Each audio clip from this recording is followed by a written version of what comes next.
Guys, starting May 1st, we got some big changes coming to the VA appraisal process. VA appraisals, just like any other type of appraisal, has a minimum property requirement. That just means that certain things have to be in condition in order to move forward with the appraisal. And VA had one of the more strict versions of this. So starting May 1st, they're starting to loosen up on some of the things that the other type of financing didn't require. So one big example, any house that's built after 1978 no longer has the requirement for chipped and peeling paint.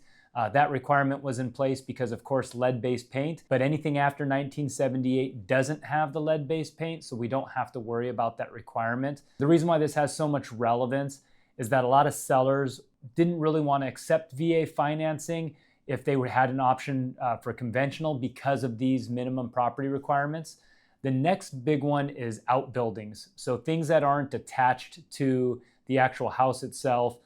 Think pole barn or a shed, sometimes even fences. They've loosened up those requirements as well. So you used to have to meet very similar minimum property standards on like a shed. So if the shed had chipped and peeling paint, you were stuck fixing that.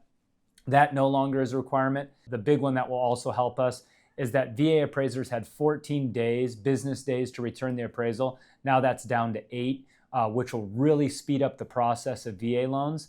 Getting past all this, the stigma of these VA appraisals is really going to help VA buyers get their offers accepted and make it so sellers aren't so nervous to accept these. So anyways, those are the big changes. They start May 1st. So if you're a VA buyer, it's some great news coming to you.